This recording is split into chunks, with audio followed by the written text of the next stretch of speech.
Cleared for takeoff for Tahiti, runway 12. One of the most rugged planes ever built. Pilots all called it the Jeep in the sky. Crashes into the sea near Tahiti. A plane doesn't just crash for no reason. Air traffic controllers have no idea what happened. We're a small airport here. We're not equipped with radar. It looked like it was going to be a very difficult investigation. Was it a medical emergency? The pilot might have had a physical breakdown. An act of sabotage? Or something even more alarming, a hidden threat that lurks at commercial airports around the world.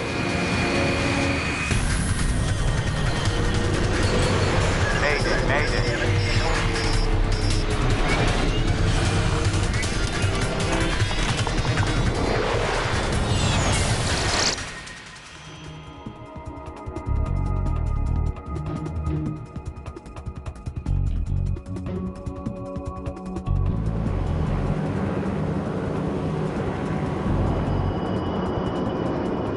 Pilot Michel Santoren cruises low over the islands of French Polynesia. Air Moorea requesting clearance for approach, runway 12. It's one of up to 40 flights a day between the islands of Moorea and Tahiti.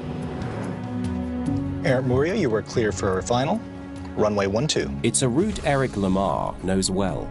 Moorea is an island that's really close to Tahiti. The distance between them isn't even 20 kilometers. There's just the channel to cross. Tahiti and Moorea are two of more than 100 islands that make up French Polynesia, halfway between Australia and South America. Pristine beaches and lush mountain peaks attract thousands of tourists a year. Air Moorea specializes in the short flights that provide a vital link between the islands. Air Moorea and its planes were really part of the daily landscape for the Polynesians. People working in Tahiti and living in Moorea. And for the tourists, it really was the quickest and most efficient link. Me again. Michel Santoren joined Air Moorea just 3 months ago. I'll take the passenger list and load sheet if it's ready. After a career in the military, he's beginning a new life in paradise. He'd taken care of everything to welcome his family. His wife was joining him soon. Ah, another full one. Just the way we like it.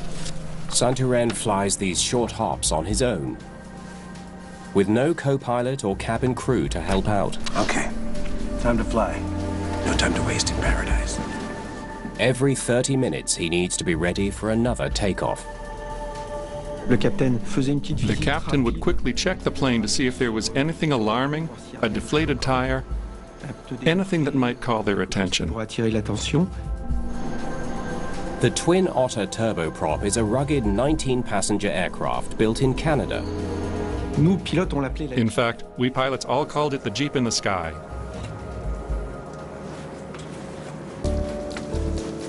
Nice shirt. We would greet the passengers quickly and reboard. Yeah, you see. It was very, very short, let's say. How you doing? Just put the luggage in the seat in front of you. Beautiful day to fly.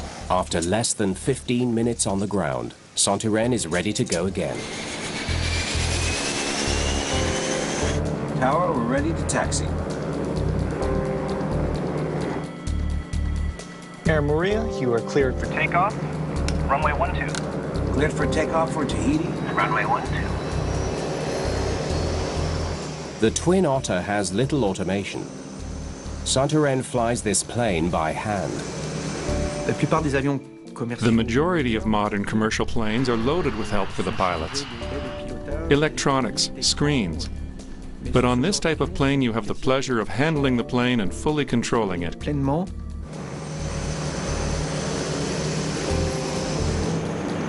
At this island airport, the ocean is just off the edge of the 1,200-meter runway.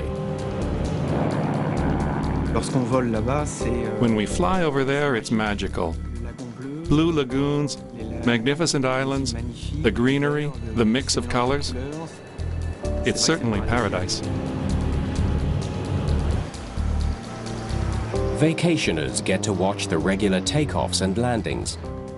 The flight is one of the shortest on Earth, just 7 minutes from takeoff to touchdown. Huh? Damn it. But on Flight 1121, something is wrong.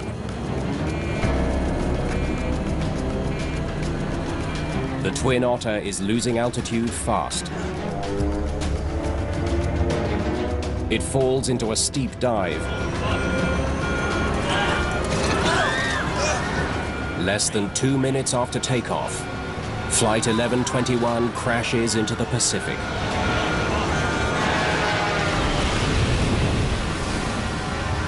Oh my God!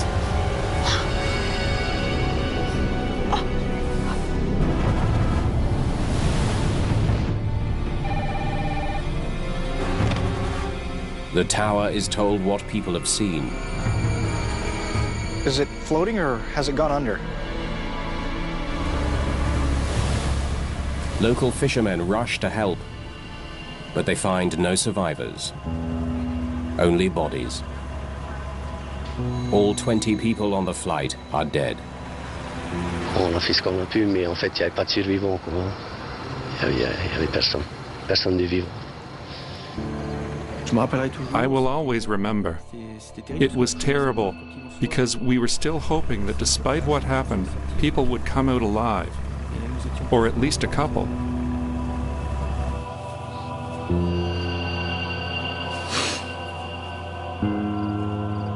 The disaster touches nearly everyone in the tiny island community. In Polynesia, everyone knows each other. Everyone is someone's cousin or knows their family. So people were hit very hard by this accident. The Air Moorea fleet is grounded when pilots refuse to fly the Twin Otter until they know what caused the crash. A plane doesn't just crash for no reason. It was either due to pilot error or a mechanical problem. So before continuing to fly, we asked that the whole fleet be checked out.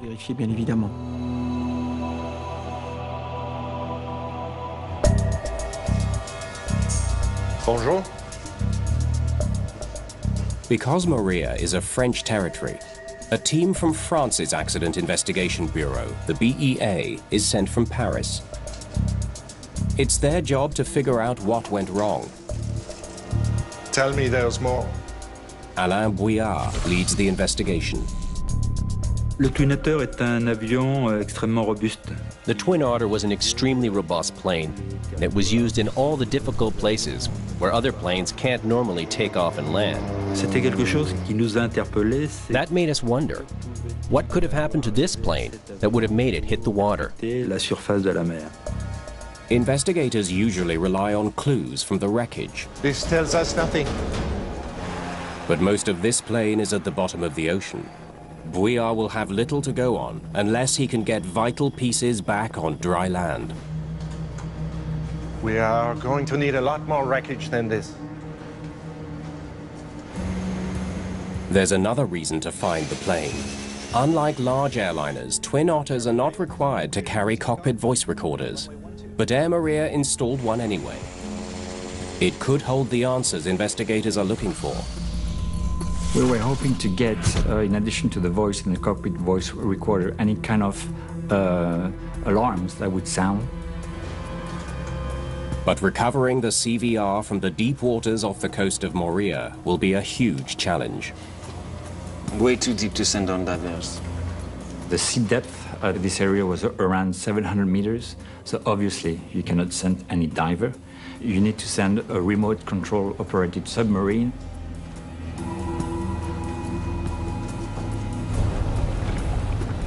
Investigators arrange for a ship equipped with a remote-controlled submersible to assist in the recovery, the Ile de Ré. There's just one catch. It's more than 4,000 kilometers away off the island of New Caledonia. It could take weeks for the ship to get to Moorea, Flight 1121 CVR is equipped with a locator beacon, or pinger, but the battery that powers it will only last 30 days. We'll try to send that recovery ship as soon as possible and within the 30 days of the battery life of the pinger. C'était quelque chose qui nous apparaissait. It looked like it was going to be a very difficult investigation if we couldn't recover the cockpit voice recorder. De conversation du cockpit. Meanwhile, investigators talk to the controller at the airport. A radar track could provide some clues about what brought the plane down. The first evidence that we like to get when the investigation starts, of course, is a sense of the trajectory, the last departure point and the impact point. So we try to get this type of information. But they're not going to get what they hope for. We're a small airport here. We're not equipped with radar. It's yet another setback. When we discovered that we did not have any radar data, we were slightly disappointed in the sense that we knew it was going to be harder to recreate the trajectory of the aircraft. I saw the plane climbing and then suddenly it dove into the water. Until the Ile de Ré arrives, investigators must rely on the only evidence they have: witness reports of the crash. Il nous paraissait We thought it was critical to gather all the eyewitness accounts to help us understand what happened. comprendre l'événement. Most of the witnesses were either on the beach in Moorea or on the boats fishing. All of them stated that they saw the aircraft climbing normally. Every day, more than 500 twin otters navigate some of the most challenging routes on Earth, from the Australian outback to the frozen tundra of the far north. If there's a fatal flaw in the famously sturdy twin otter, the aviation world needs to know as soon as possible. That fact increases pressure on investigators to figure out what brought down Flight 1121. He was climbing normally, then seems to lose control of the plane. Maybe it was their weight. When you have a weight and balance issue, you usually have your troubles right after takeoff.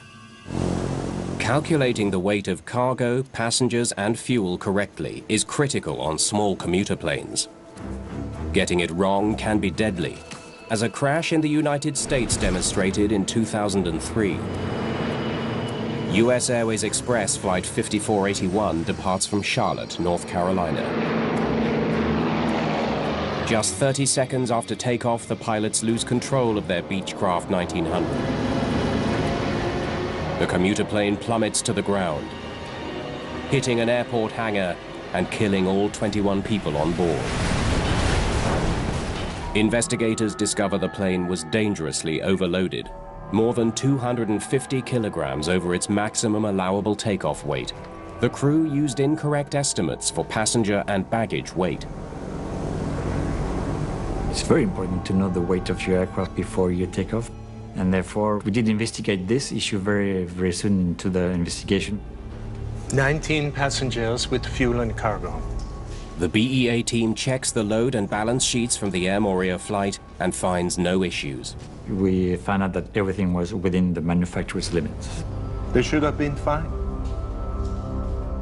Whatever brought down the plane, it had nothing to do with weight.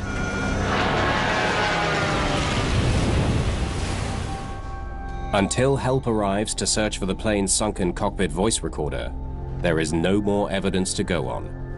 Bouillard decides to take a chance on an unusual tactic to try to figure out what went wrong. Oui, I need a small plane and a good pilot. Merci.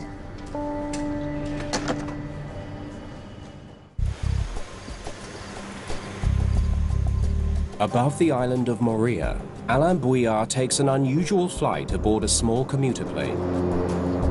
A flight he hopes will enhance the memory of those who witnessed the crash of Flight 1121. Okay, let's make a pass over the lagoon. Pilots have a specific task to do at each stage of the flight. If witnesses can identify how high Santurén climbed, it might help investigators figure out what he was trying to do when he lost control of the plane. They ask witnesses to watch as Bouillard's plane climbs from the airport. If you ask them what was the maximum altitude, they might not be able to tell you whether this was 500 feet or 1,000 feet or 2,000 feet. But if you actually show them an aircraft in the air and say, this is 500 feet, did it match what you saw? They can say more easily yes or no. No, it's too high.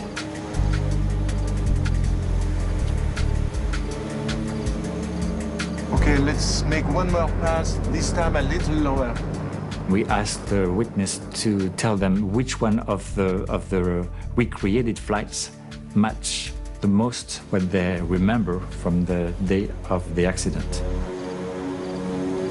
Yes, that's exactly where I saw the plane. The right height. Excellent. We are at an altitude of almost 400 feet. Okay, let's go back. The test flights give Bouillard a good idea of how high Michel Santurén managed to climb. The flights we did allowed us to estimate the altitude at which the plane changed its trajectory. Whatever went wrong, it happened when he was still climbing. But he still doesn't know what caused the plane's sudden dive, or why the pilot couldn't recover. When you have an airplane going nose down after takeoff, you can think of engine failure, obviously. Dual engine failure. A twin Otter can fly safely with only one engine. But if both engines fail, that could cause a steep dive like the one the witnesses saw. That was a possibility. It would match in terms of trajectory. But having two engines fail at the exact same time is an extremely rare event. Dual engine failure could be caused, of course, by fuel starvation, but that's quite unlikely right after takeoff. Or it can be also, let's not forget, bird ingestions in both engines, but that's quite unlikely also. Most witnesses also report hearing engines as the plane dove towards the sea. Dual engine failure now seems even more unlikely.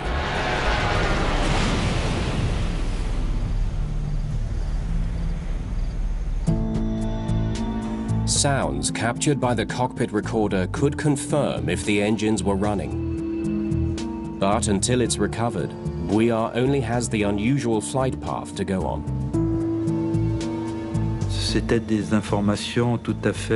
This information was certainly important, but it didn't explain what happened. It seemed to us that the pilot might have had a physical breakdown, some kind of incapacitation that put the plane into a descent.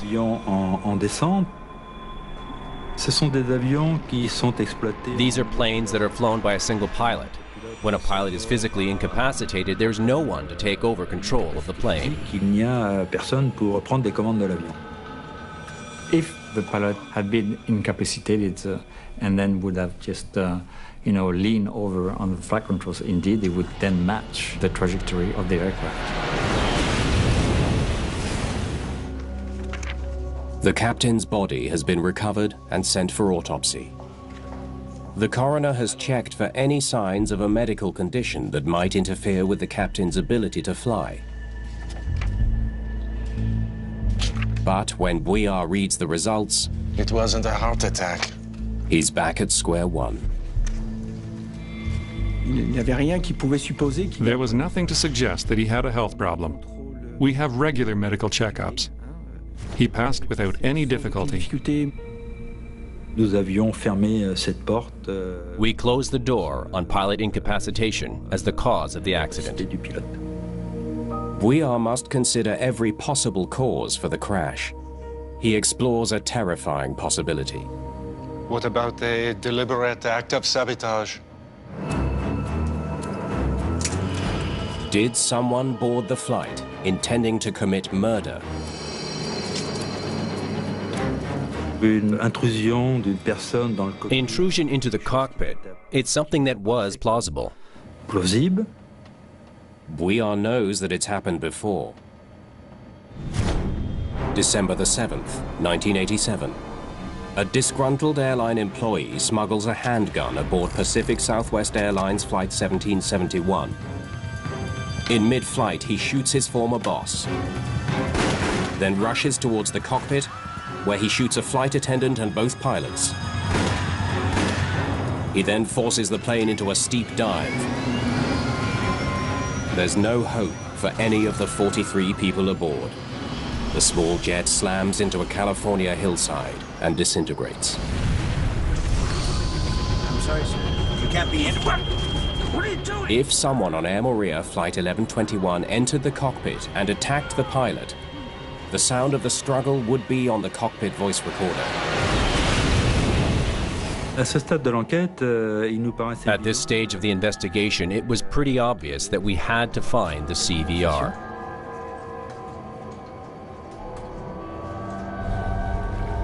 On August the 26th, 17 days after the accident, the French research vessel Ile de Ré finally arrives.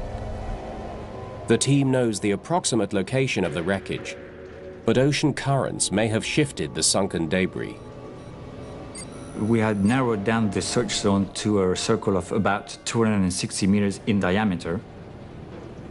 We were fairly confident it was going to be in that zone, but we didn't know if it was going to be laying by itself on the seabed or if it was still in the fuselage of the aircraft. They zero in on the recorder's locator beacon. That's the sound we're looking for. Technicians on the Ile de Ré launch a remotely operated underwater vehicle, or ROV, towards the sound. We quickly located the area on the sea floor where the wreckage was dispersed. There's our twin Otter. The remains of Air Moorea Flight 1121 lie more than 650 meters below the waves. We saw the detached wings. We saw the engines. We saw part of the cockpit. See if you can find the tail. The decision was quickly made to focus on the tail, where the cockpit voice recorder could be found. Okay, let's cut it open and get the CVR out of there. We decided to cut through the fuselage to recover the flight recorder. It's a delicate operation. One false move and the sub could damage or destroy the crucial recorder. Nice and easy. We were really hoping to find it there, undamaged or just slightly damaged, and therefore increasing our chance of success for the readout process. The salvage operation demands incredible patience. This job of cutting out or of the ROV chewing open a hole in the plane took 5 or 6 hours of work before we could get to the cockpit voice recorder.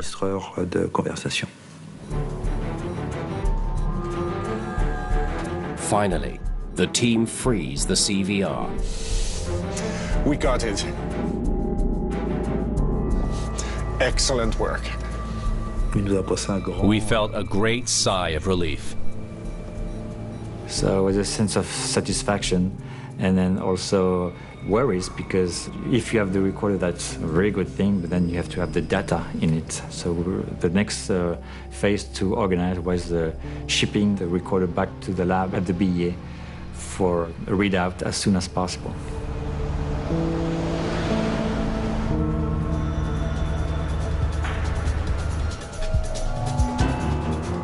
Along with the voice recorder, the salvage effort brings up other key pieces of wreckage. We decided to recover some of the pieces that we thought would be needed, in addition to the information from the CVR. We wanted to get the engines. We wanted to get as much cockpit panel as possible. They quickly download the CVR data.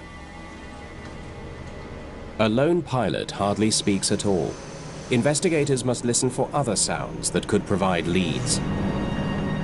On the cockpit voice recorder, we could hear the normal takeoff roll, and then the climb phase seems to be rolling normally. They can hear the sound of the plane as Santorin lifts off and adjusts his controls. L'intrusion dans le cockpit était une hypothèse qui était... An intrusion into the cockpit was still an open hypothesis. We waited for the CVR to close that door. Fermer cette porte. There's no sound of an intruder in the cockpit. La première impression que nous a donné... The first impression we got from listening to the CVR was that there was no intrusion into the cockpit. There had been no other people in the cockpit. Then they hear the pilot cry out in surprise. Huh? Damn it. Tout était parfaitement normal. Everything was perfectly normal until the moment when the pilot swore. Ce juron. The sound recorded in the cockpit allows investigators to rule out another theory as well. Engines sound fine? The CVR proved they are at the maximum takeoff power all the way to impact. Sounds like he's pulling in the flaps. The pilot's cry of surprise comes just after he adjusts the flaps on his twin Otter. Again, please. You could hear on the CVR the flap being retracted. You can also hear the pilot breathe a little bit heavier, like he was pulling on the flight controls at that time. And then immediately after that, you hear him being very surprised. Moments later, the plane slams into the sea. Even with a lot of experienced cockpit voice recorders are always hard to hear, especially when you know there's a tragic ending. It's connected to the flaps. Just, I don't understand how.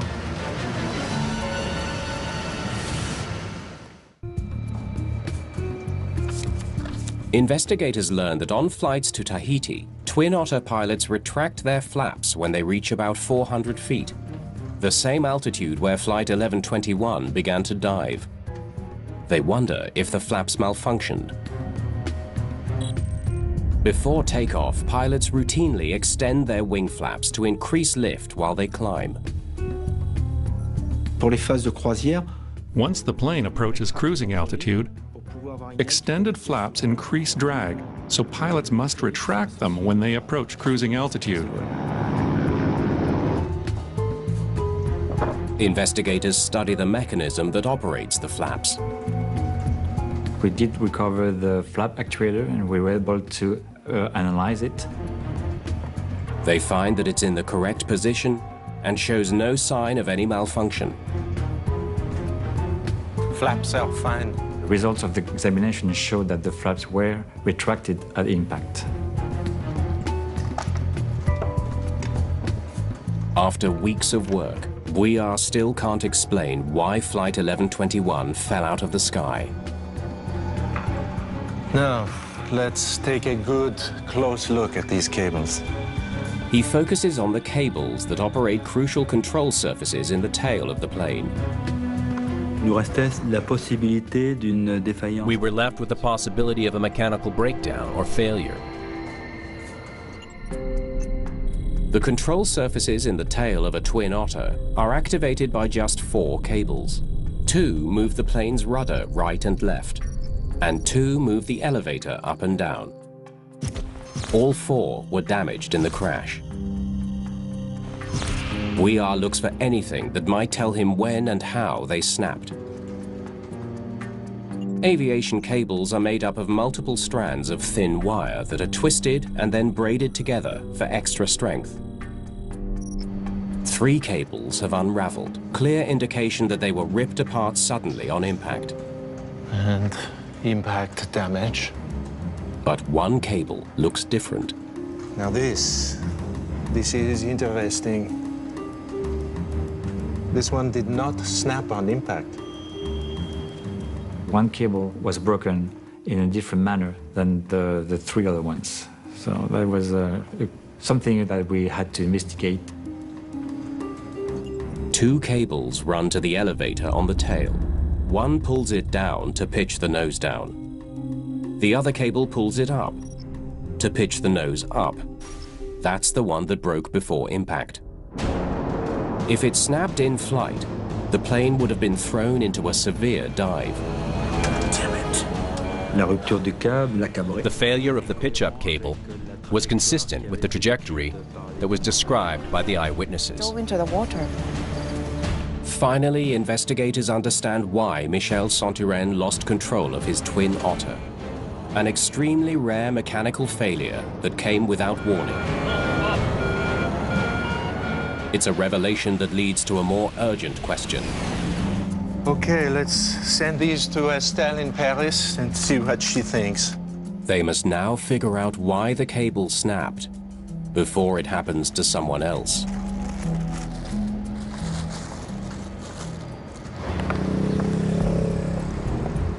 When the pitch-up cable arrives in Paris, materials specialist Estelle Boncharel examines it closely. She sees something strange. The cable shows clear evidence that different strands broke at different times and for different reasons.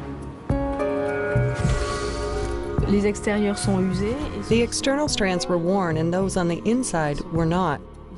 They had snapped. Distinctive damage on the outer strands suggests something has been rubbing against the cable. It looks like 50% worn down over time. When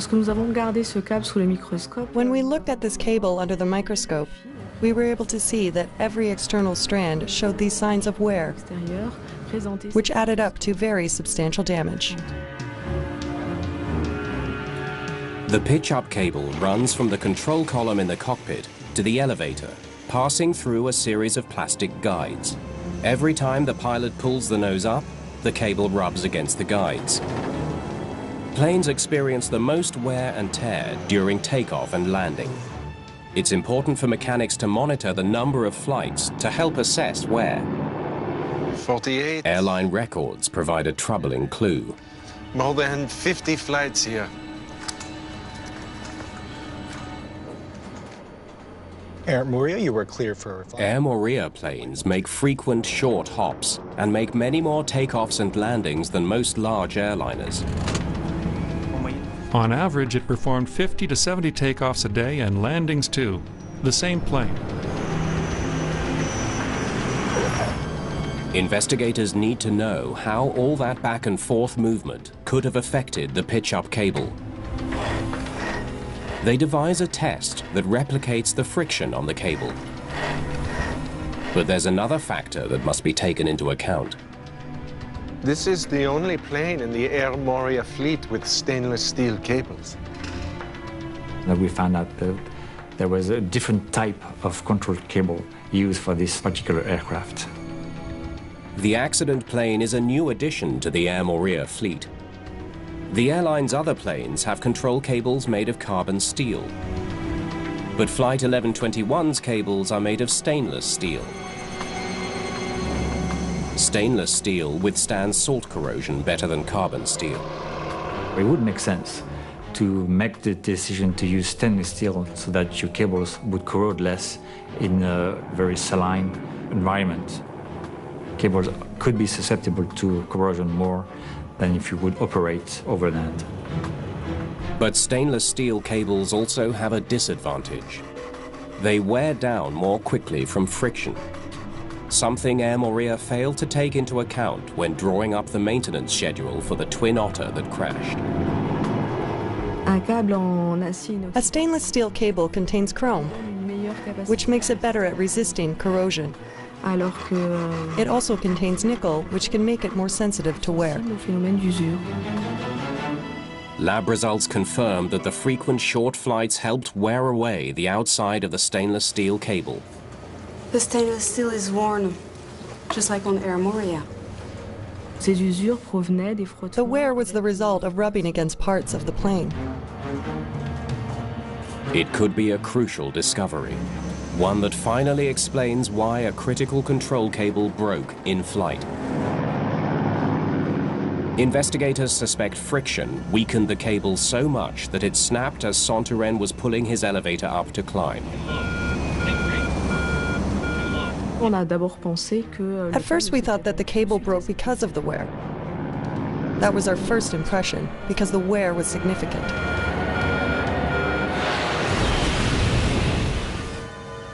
Boncharel puts the theory to the test. She recreates the force used by Santoren to pull up the nose of the plane. If she's right, the worn cable should snap. But it doesn't break. Once we performed this test, we saw that with 50% wear, you still needed much more force. A force 10 times stronger than what you'd find in flight during this phase of flap retraction. Thanks to the tests, we realized that even a cable worn down by 50% could have withstood the stress of the entire flight. Cable remained intact. We had to figure out what phenomenon could have weakened the cable. Something else helped to snap that cable. What? Investigators know that planes sometimes sustain hard-to-detect damage from small impacts with ground vehicles. If an airport vehicle accidentally ran into the plane's elevator, the impact may have broken more wires in the already worn pitch-up cable.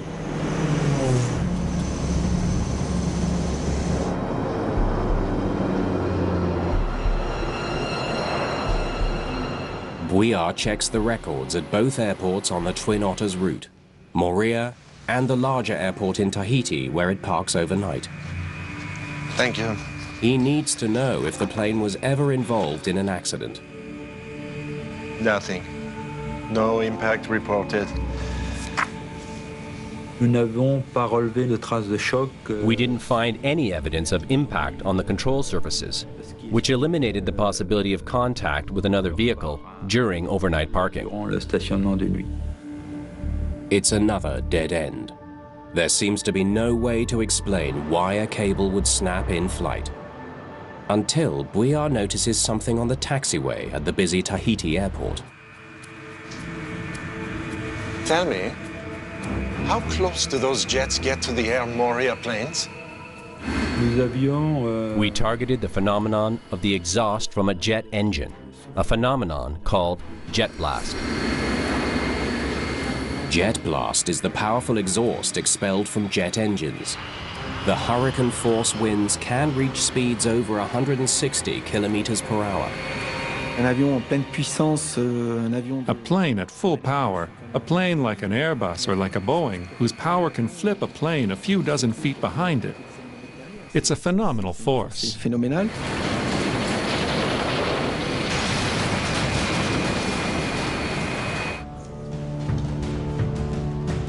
Investigators study the layout of Tahiti's airport.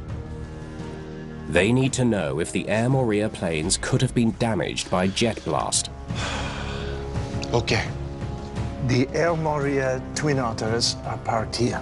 They learn that Air Moorea parks its planes very close to a taxiway used by powerful jets. Airports routinely set up jet blast barriers to protect planes from the dangerous force. There should be barriers to protect the Twin Otters at Tahiti's airport, but they've been removed. Now look at this. It's an important discovery. The jets, they back out here. These barriers were removed to make it easier to go from one parking lot to another. There was no longer this physical barrier to protect the Twin Otter planes. The Airbus or Boeing jets were found, let's say, about 50 meters away from Air Moorea's parking. Very close. The Air Moorea planes are parked right in the path of the jet blast. This plane had been parked in an area that was prone to receiving blasts from the large carriers during their departure. We therefore arrived at this hypothesis, that there was a very high probability that the cable was weakened by jet blast.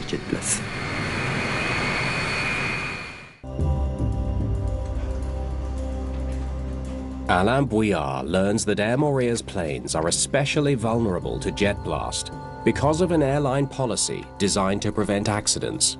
The twin Otters are parked with the elevators locked in a nose-down position. It makes it impossible to get off the ground with the elevators locked. It was locked by a device that stopped the cables from moving and prevented the elevator from moving. But the nose-down position likely increased the damaging effects of the jet blast. Investigators suspect that, like a sail in the wind, the tilted elevators caught the full force of the blast, putting extra strain on the locked pitch-up cable. If the controls are locked, it pulls and transfers this energy directly to the cable. They now wonder if the force of the jet blast is enough to break a worn cable even further. Another cable test provides the answer.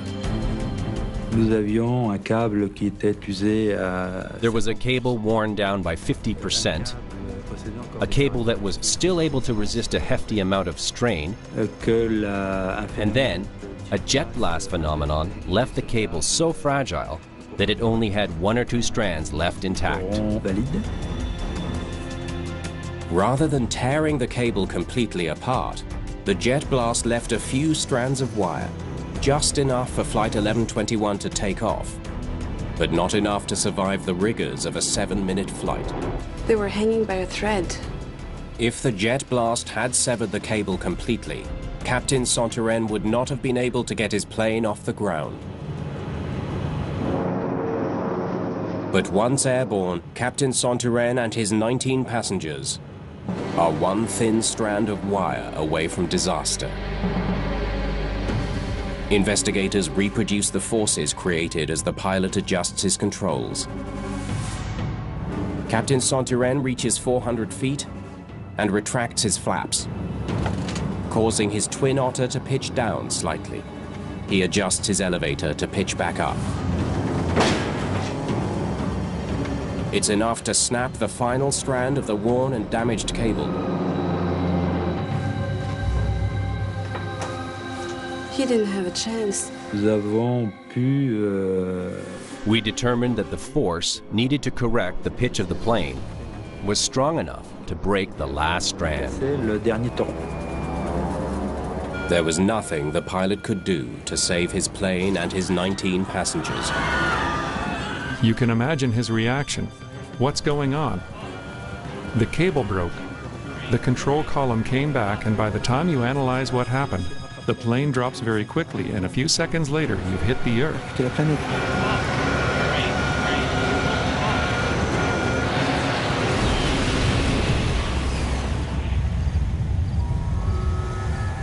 The Air Moorea accident killed 20 people